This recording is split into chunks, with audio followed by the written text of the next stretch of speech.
여러분 안녕하십니까, 진성호입니다. 조희대 대법원장이 부임한 뒤 이제 첫 번째 법관 인사가 단행되고 있습니다. 어제 수원지법에서 이 이화영의 대북 송금 사건을 심리하던 신진우 판사가 유임됐습니다.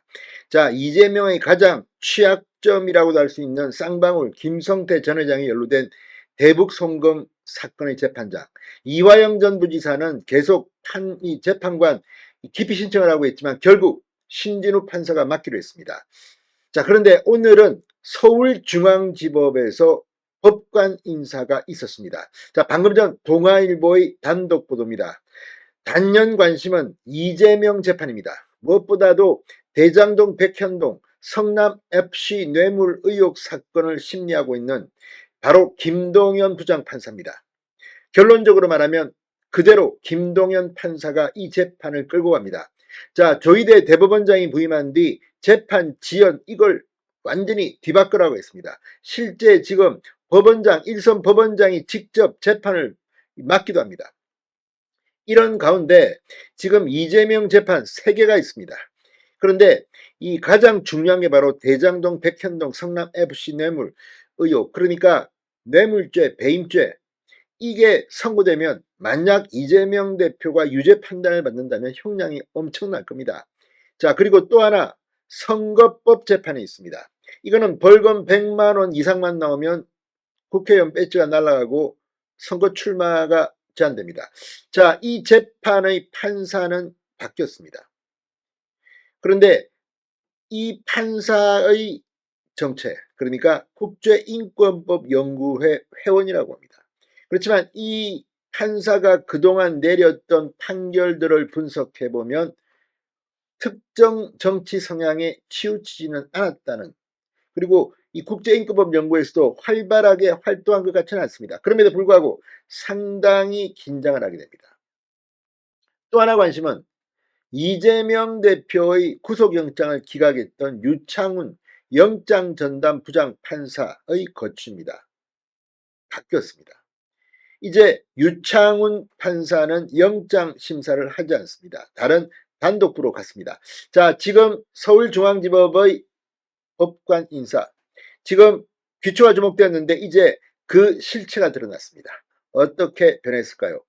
진성호의 직설 시작합니다. 방송에 앞서 아직 진성호 방송에 구독자가 아니신 분은 붉은색 구독 버튼 눌러주십시오. 더 좋은 방송으로 보답하겠습니다. 자, 이 이화영의 대북송금 신진우 판사가 유임된 것, 이건 조금 이례적입니다. 2년이 지났는데도 그대로 맡겼습니다. 이유는 재판 지연을 막기 위해서였다고 합니다. 자, 그렇다면 이번 이재명 대표의 대장동 백현동 성남 FC 의혹을 심리 중인 형사합의 33부 재판장은 어떻게 됐을까요? 김동연 부장판사가 그대로 맡기로 됐습니다. 자, 이외에도 대장동 본류 재판을 심리하는 형사합의 22부는 조형우 부장판사로 교체됐습니다. 자, 또 하나 중요한 것은 서울중앙지법의 영장전담 판사입니다. 지금 국민들이 뭐 누구 영장을 청구했다, 영장이 떨어지느냐 초조하게 기다리고 있습니다. 이 영장전담 판사를 서울중앙지법은 3명에서 4명으로 늘렸습니다.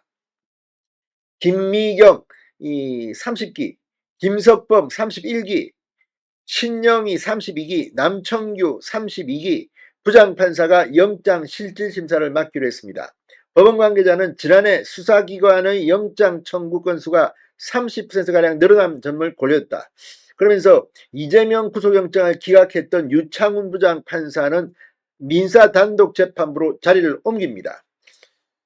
자, 아무튼 서울중앙지법에서 상당히 많은 이동이 있었습니다. 또 하나, 이재명 대표의 선거법 위반 사건 재판장입니다.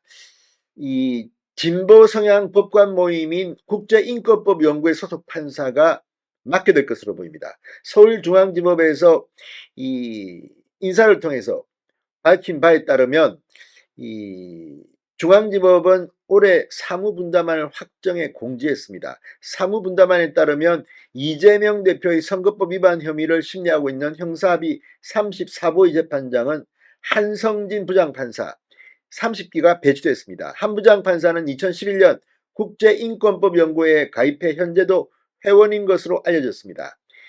김명수 전 대법원장이 초대 회장인 국제인권법연구회 법원 내 대표적인 진보 성향 단체입니다.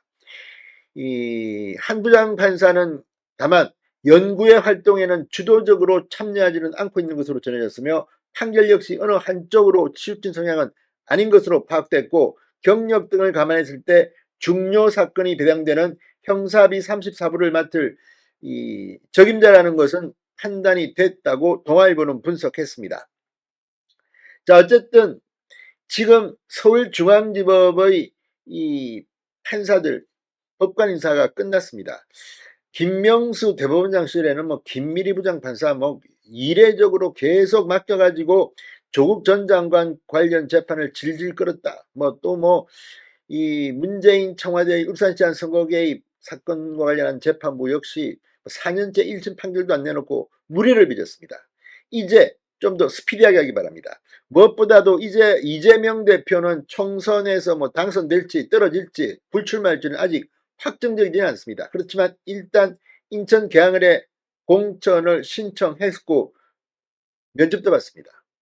자, 설령 이재명 대표가 뭐 지금 거기가 워낙 민주당 텃밭이니까 당선된다 하더라도 이재명 대표, 대장동, 백현동, 김동연 부장판사, 또 설령 국제인권법연구회 회원이라고 하더라도 한 판사가 유죄를 때리면 인천 계양을은 재보궐선거를 해야 할지도 모르겠습니다. 진성호의 직설이었습니다. 여러분 감사합니다.